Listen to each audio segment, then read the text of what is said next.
আমাদের শিক্ষা ব্যবস্থাকে ধর্মহীন শিক্ষা ব্যবস্থা হিসেবে চাপিয়ে দেওয়া হয়েছে। রাষ্ট্র যেমনিভাবে উদ্যোগ গ্রহণ করেছে, প্রতিবেশী রাষ্ট্র উদ্যোগ গ্রহণ করেছে, সব মিলিয়ে একটি পঙ্গু প্রজন্ম তৈরি করতে চেয়েছিল আমাদের ফ্যাসিস্ট অপশক্তি। এখানে আমরা যারা আছি, এখানে বিশিষ্ট শিক্ষাবিদগুলো উপস্থিত আছেন। আমি ইবনে খালদুন কালচারের একটা সংজ্ঞা দিয়েছেন, আমি আপনাদের কাছে বলতে চাই যে ইবনে খালদুন বলছেন, সংস্কৃতি হলো মানুষের জীবনের সেই দিক যা তার সমাজ ও পরিবেশের প্রভাবের মাধ্যমে গড়ে ওঠে এবং যা তাকে অন্যান্য প্রাণীর চেয়ে আলাদা করে তোলে। ইসলামিক স্কলার ইবনে খালদুন এর বক্তব্য দিয়েছেন। মাওলানা সাইয়্যেদ আবুল আলা মওদুদী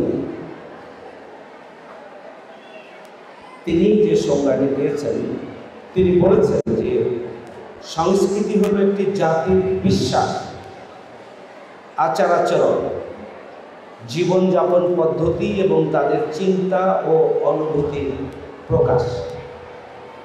ইসলামী সংস্কৃতি হল এমন একটি জীবন ব্যবস্থা যা কোরআন ও সুন্নাহর উপর ভিত্তি করে গড়ে উঠেছে।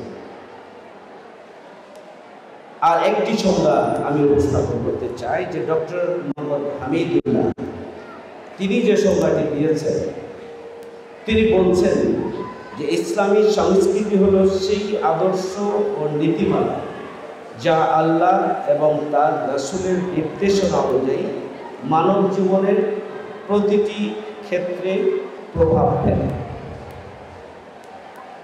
আমাদের এই ইসলামী সংস্কৃতির মূল ভিত্তি হচ্ছে তাওহীদ, লা ইলাহা ইল্লাল্লাহ মুহাম্মাদুর রাসূলুল্লাহ। মূল ভিত্তি হচ্ছে তাওহীদ। একত্ববাদকে নিজের জীবনে ধারণ করে, বিশ্বাস করে এবং রাসূল সাল্লাল্লাহু আলাইহি ওয়াসাল্লামকে বিশ্বমানবতার জন্য মুক্তির দিশারি, আল্লাহ প্রেরিত দূত এবং বিশ্ব নেতা হিসাবে গ্রহণ করে নিলে একজন ব্যক্তি এবং ব্যক্তি টু ব্যক্তি মিলিয়ে একটি সমাজ যখন একটা চেতনা এবং বিশ্বাসের ভিত্তিতে সামগ্রিক কার্যক্রমকে তারা সাজিয়ে নেয় এবং তার জীবনাচারের মধ্যে যে প্রতিফলন ঘটে, তখনই ইসলামী সংস্কৃতির ভিত্তি রচিত হয়। এখন আজকে বাংলাদেশ 90% মুসলমানের বাংলাদেশ। আমাদের এই বাংলাদেশে পৌত্তলিক সংস্কৃতি, পাশ্চাত্য সংস্কৃতি এবং নাস্তিক্যবাদী সংস্কৃতি আমাদের উপরে চাপিয়ে দেওয়া হয়েছে। সংস্কৃতির সবচেয়ে গুরুত্বপূর্ণ বাহন হচ্ছে শিক্ষা। খুবই দুর্ভাগ্যজনক যে বাংলাদেশের শিক্ষা ব্যবস্থাকে ধর্মহীন সেকুলারিজমের মাধ্যমে এই শিক্ষা ব্যবস্থাকে সাজানো হয়েছে। যে ধর্ম নিরপেক্ষতার মধ্যে পৌত্তলিকতা রয়েছে, যে ধর্ম নিরপেক্ষতার মধ্যে নাস্তিক্যবাদের উপাদান রয়েছে। আনু মোহাম্মদ সাহেব কয়েকদিন আগে ধর্ম নিরপেক্ষতা একটা সংজ্ঞা দিয়েছেন। আনু মোহাম্মদ সাহেবকে বলতে চাই যে আপনি আবারও অত্যন্ত সুকৌশলে ধর্ম নিরপেক্ষতাবাদের পক্ষে কথা বলার জন্য আপনি একটা উইন্ডো ওপেন করতে চেয়েছেন। আমরা পরিষ্কার করে বলতে চাই, ধর্ম নিরপেক্ষতা বাংলাদেশের ছাত্র এবং জনগণকে নতুন করে শেখানোর প্রয়োজন নেই। সেকুলারিজম, অক্সফোর্ড ডিকশনারিতে বলা হচ্ছে secularism not related to religion, যার ধর্মের সাথে কোনো সম্পর্ক। অ্যাথিজম, যেটা নাস্তিকতা বলা, অ্যাথিজমের ব্যাপারে বলা যায় atheism is a natural and inseparable part of Marxism মার্ক্সবাদের প্রকৃতিগত এবং অপরিহার্য অঙ্গ হচ্ছে নাস্তিকতা। একজনকে যদি মার্ক্সবাদী হতে হয় তাহলে তাকে নাস্তিক হতে হবে। একজনকে যদি ধর্মনিরপেক্ষ হতে হয় তাহলে অবশ্যই তাকে নাস্তিক হতে হবে। বাংলাদেশের 90% মুসলমানের দেশে কোন ধর্মনিরপেক্ষতাকে চাপিয়ে দেওয়া দেশের ছাত্র জনতা মেনে নেবে না।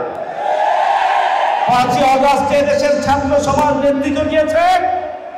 প্রয়োজন হলে তারা যেমনি ভাবে 5ই আগস্ট জীবন দিয়েছে, আবারও নতুন বাংলাদেশ বিনির্মাণে একটি সুখী সমৃদ্ধশালী বসবাসযোগ্য দুর্নীতিমুক্ত সন্ত্রাসমুক্ত এবং বৈষম্যমুক্ত নতুন বাংলাদেশ বিনির্মাণের জন্য আবারও তারা নেতৃত্ব দেবে।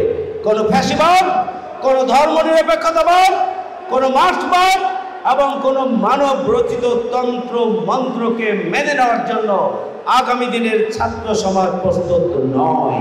এটি বুঝতে হবে, এদেশের তথাকথিত বুদ্ধিজীবীদের বুঝতে হবে।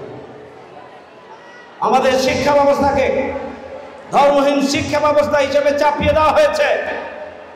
এদেশের গণমানুষের আকাঙ্ক্ষা, ঈমান এবং তাহজিব তামুদ্দ, সংস্কৃতি, বিশ্বাস এবং বোধের বিপরীতে আমাদের উপরে ধর্মহীন শিক্ষা ব্যবস্থা চাপিয়ে দেওয়া হয়েছে।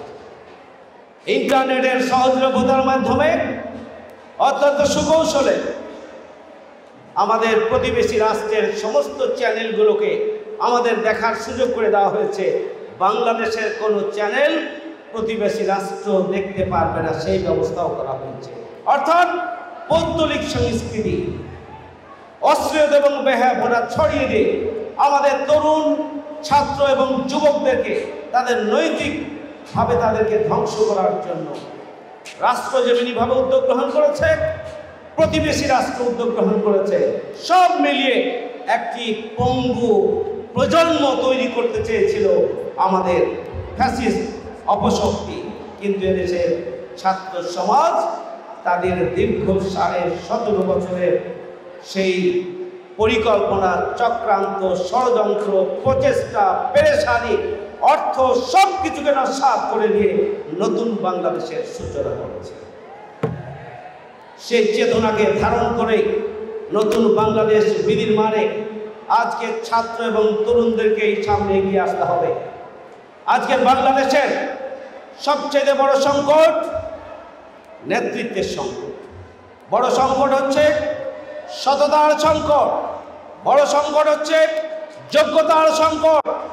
সততা এবং যোগ্যতার সাথে নৈতিকতার সমৃদ্ধি যেখানে ঘটবে, সেখানে যে অনন্য নেতৃত্ব গড়ে উঠবে, বর্তমান সময়ের এই সংকট পূরণে তার সবচেয়ে কার্যকর শক্তি হিসাবে ভূমিকা পালন করবে।